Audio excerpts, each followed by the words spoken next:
Pozdravljeni vrtičkarji, danes se bomo posvetili pripravi prvih gredic. Kot vidite, imam tukaj eno posebno orodje, ki se uporablja za rahljanje tal. Vi lahko tla rahljate tudi z navadnimi vilami. Jaz imam tukaj ruske vile in vidimo, kako to poteka. Enostavno tla rahljamo tako, da vile zapičemo v tla, potisnemo nazaj, enako delamo z navadnimi vilami in se po gredi pomikamo nazaj. Na ta način je najlažje, lahko tudi levo, desno, kakor želite. Seveda pa je zelo primerno tudi to, oziroma pomembno, kdaj v vrtu delamo. Če pogledamo tla, vidimo, da so tla se primerno drobijo. V notranjosti sam imam nekoliko težja tla, v globini so nekoliko bolj vlažna, na vrhu pa v redu. Tako da tole je tista drobna grudičasta struktura, katera je primerna tudi za vaš vrt. Če boste tla pripravili tako, da boste jih pač primerno obdelali, potem boste imeli celo leto ugodne razmere, da korenine razvijajo kar najboljši koreninski sistem.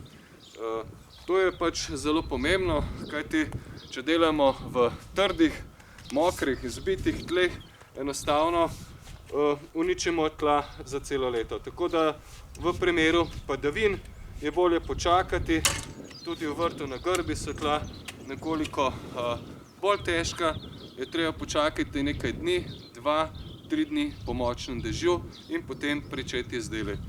Ko razmišljate o širini gredice, naj povem, da je gredica lahko poljubno široka. Sam imam v vrtu širino 130 cm.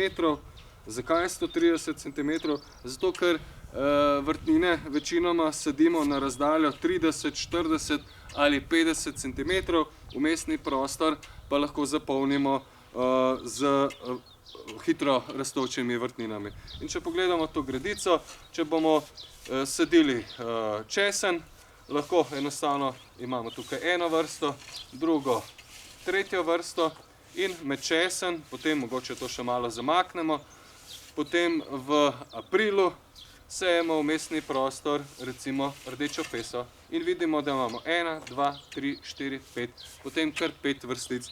To je zato, da enostavno praktično lažje kalkuliramo in tudi sadimo. Vedno sadimo, vsaj jaz priporočam, v kombinaciji dobrih sosedov.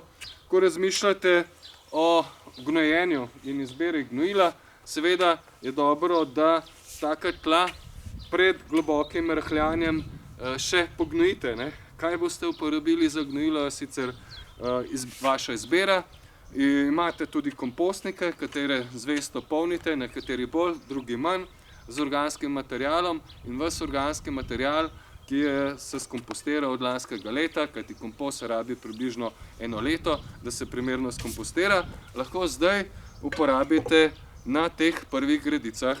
Kako boste uporabili kompost, je vaša izbira, ampak jaz priporočam, da nekoliko bolj pognojite s kompostom gredice, kjer boste sadili zelje, cvetačo, ohrovt. To so vrtnine, ki jih praktično že lahko sadimo v sredini, začetku marca, ko so temperature nad 5 stopinj, in potem se kasneje v juniju sprosti prostor v vrtu za poletne vrtnine. Tako da na teh gredicah kar pohitite, jih močneje pognojite. Za zelje uporabite kompost v odmerku 8 litrov na kvadratni meter, ravno tako za ohrovt, cvetačo, se pravi tudi brstični ohrovt kasneje poleti. Dočim nekoliko manj pa boste v maju gnojili tiste gredice, ali pa tudi že zdaj, kjer boste gojili paradižnik, papriko, kumare in ostale vrtnine, ampak to je svoja zgodba. Zdaj smo v tej začetni zgodbi vrta. Na prvih gredicah boste lahko sejali, če še niste, grah, bob, potem česen, čebulo. To so tiste prve vrtnine, ki pridejo na prve gredice in jih sejemo takoj, ko je zemlja primerna za obdelavo. Jaz imam v domačem vrtu v zemlji že česen, že čebulo. Med čebulo bom zdaj v aprilu sejal korenček, kajti korenček sejemo nekoliko kasneje. med česen bom v aprilu sejal rdečo peso, tako da sem si vrste nekoliko razširil in bodo rastline potem v mešanih posevkih lepo uspevale. Kaj bi še rekel na samo vrtno pot?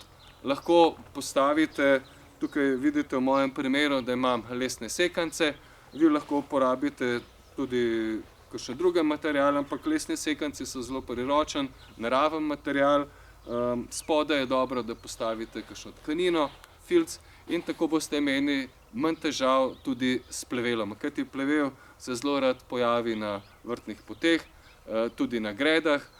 Seveda pa, ko mi tla pripravimo, jaz sem jih pripravil z globokim rahljanjem, priporočam to tudi vam, da potem seveda tla tudi skultivirate.